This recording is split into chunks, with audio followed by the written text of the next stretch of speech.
I used to think that a closer relationship with God was something that happened to me, that if I just asked God for it sincerely, genuinely, he would somehow close the gap and draw me close to him.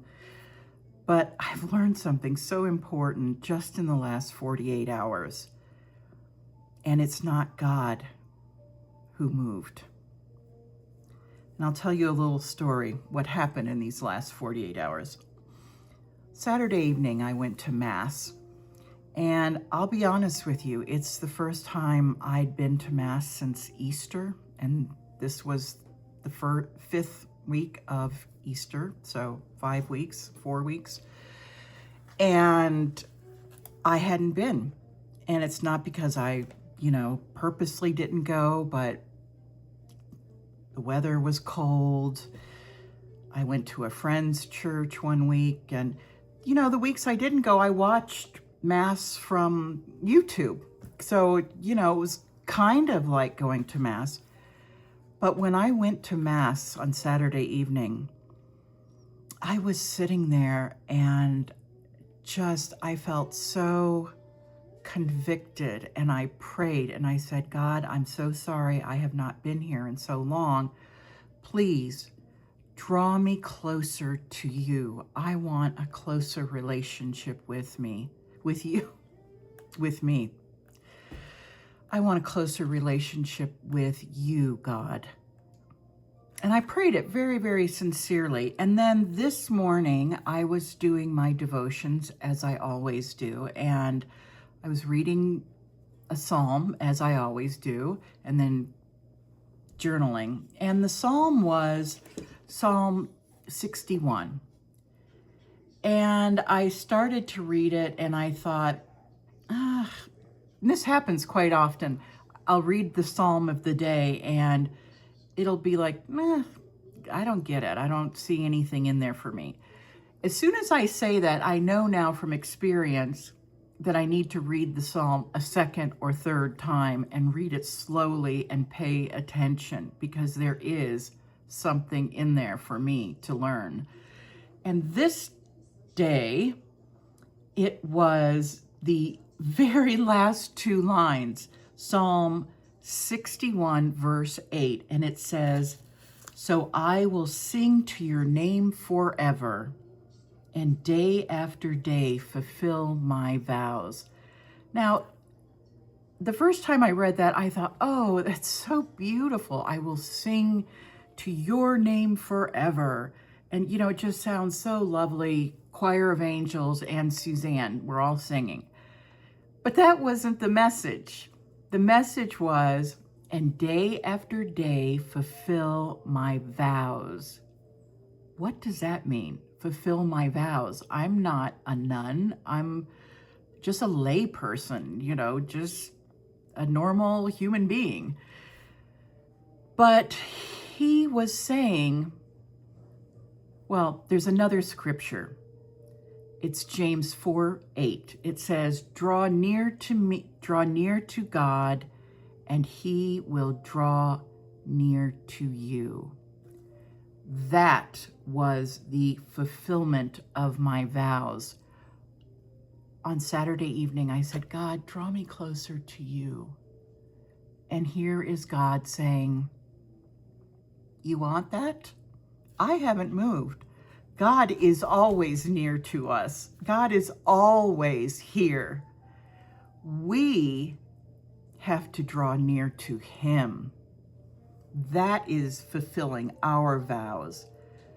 God is always with us. And, it reminded me so much of this time before I moved to North Carolina. And I didn't know, I spent almost just about an entire year trying to figure out where I would move after I left Colorado. And I prayed and prayed, and I got no answer. And it seemed like all I was getting was closed doors. I would go look at houses and it wouldn't be the right one. I'd find one I liked and the door would close. And I mean, this happened repeatedly. And I kept saying, God, I need to move. I need a place to call home. And so I kept pursuing God and pursuing this prayer.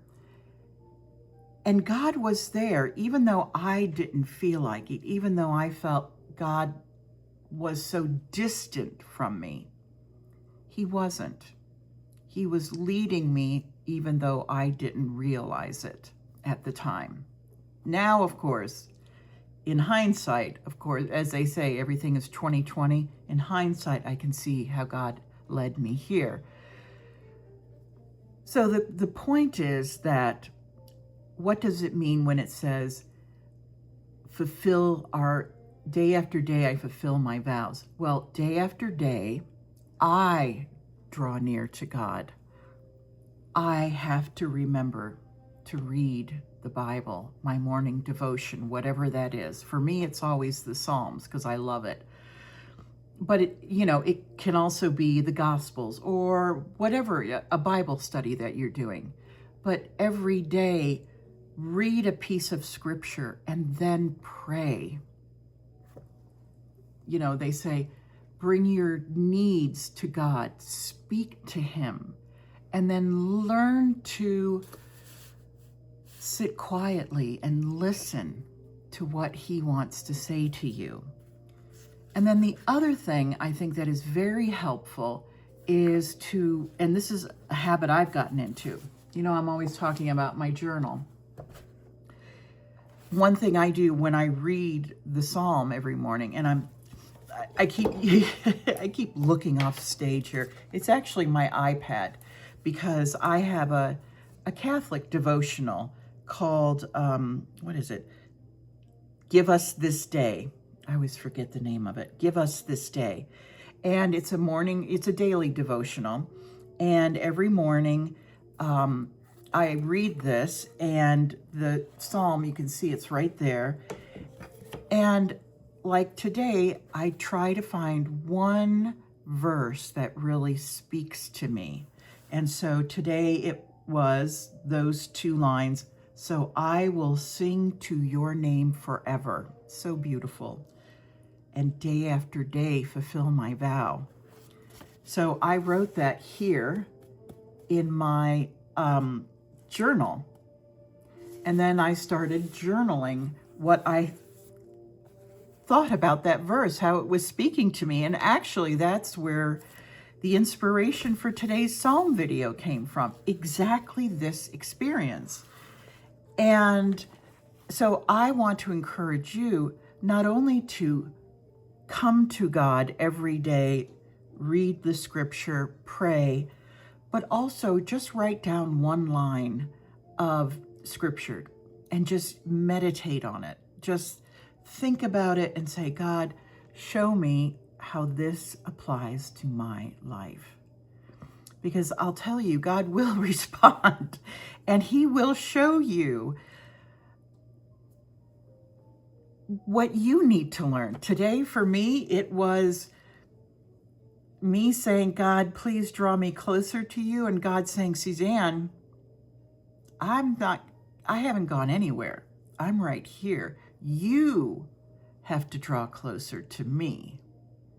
And lesson learned, God even showed me the scripture this morning. So I hope that you will do the same. Seek God with all of your heart. Lean not on your own understanding, and he will make your path straight. That's something I pray all the time. I've told you before, I pray for wisdom all the time. I just say, God, please give me wisdom. Another variation of that is I say, God, please direct my steps, especially in uncertain times like this. A lot of people are losing their jobs, or they're thinking about moving. Prices are rising, and they're trying to find affordable housing somewhere, and it's so difficult.